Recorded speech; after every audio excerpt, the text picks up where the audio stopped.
Bismillahirrahmanirrahim. Kisah perjuangan dakwah Tauhid Nabi Nuh alaihi salam merupakan salah satu pelajaran terbesar dalam sejarah para nabi.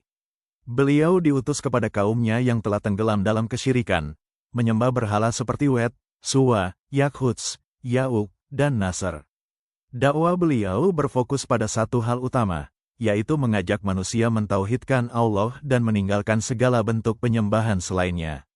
Dengan penuh kesabaran, Nabi Nuh berdakwah siang dan malam, secara terang-terangan maupun sembunyi-sembunyi. Hal ini sebagaimana dijelaskan dalam Al-Quran, khususnya dalam surah Nuh. Namun, respons kaumnya sangat keras. Mereka menolak, mengejek, bahkan menutup telinga dan menutup diri dari kebenaran.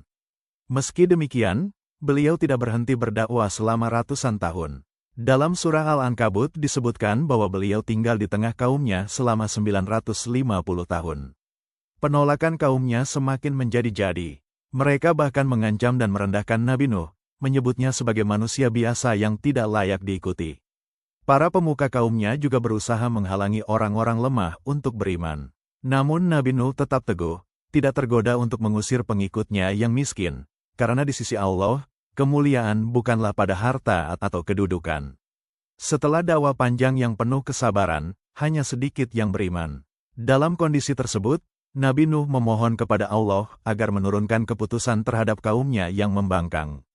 Doa beliau diabadikan dalam surah Nuh, di mana beliau meminta agar orang-orang kafir tidak dibiarkan hidup karena hanya akan menyesatkan generasi berikutnya.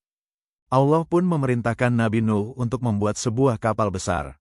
Perintah ini menjadi ujian tersendiri, karena beliau harus membuat kapal di daratan yang jauh dari laut, sementara kaumnya terus mengejeknya. Namun, beliau tetap taat dan melaksanakan perintah tersebut dengan penuh keyakinan.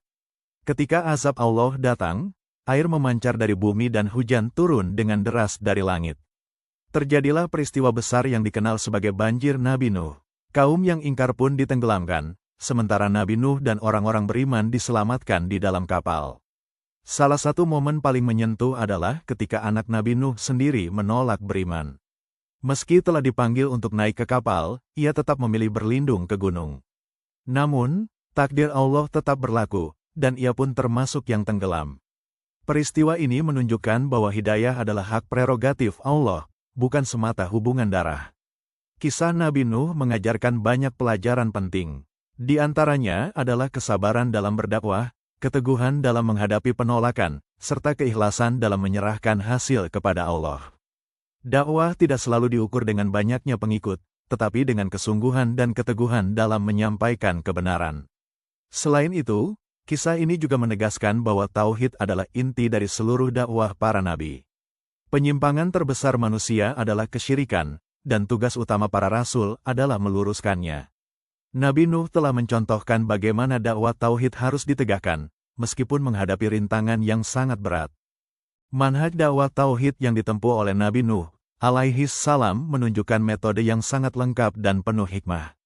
Pertama, beliau memulai dakwah dengan menanamkan tauhid sebagai inti ajaran, yaitu mengajak kaumnya untuk beribadah hanya kepada Allah dan meninggalkan kesyirikan. Fokus ini tidak berubah sepanjang perjalanan dakwahnya. Kedua, beliau menggunakan berbagai pendekatan dalam berdakwah. Dalam surah Nuh dijelaskan bahwa beliau berdakwah secara terang-terangan, dan sembunyi-sembunyi, siang dan malam. Ini menunjukkan pentingnya variasi metode agar pesan dapat menjangkau berbagai karakter manusia. Ketiga, Nabi Nuh mengedepankan kesabaran luar biasa. Dakwah yang berlangsung sangat lama tidak membuatnya putus asa, meskipun hanya sedikit yang menerima. Ini menjadi pelajaran bahwa keberhasilan dakwah bukan diukur dari jumlah pengikut, tetapi dari keteguhan dalam menyampaikan kebenaran. Keempat, beliau tidak berkompromi dalam prinsip.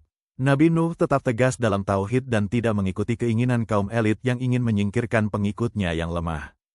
Hal ini menunjukkan bahwa dakwah harus berlandaskan kebenaran, bukan tekanan sosial. Kelima, beliau mengiringi dakwah dengan doa. Ketika usaha maksimal telah dilakukan, beliau menyerahkan hasilnya kepada Allah. Ini menegaskan bahwa hidayah berada di tangannya, sementara tugas manusia hanyalah menyampaikan dengan penuh keikhlasan.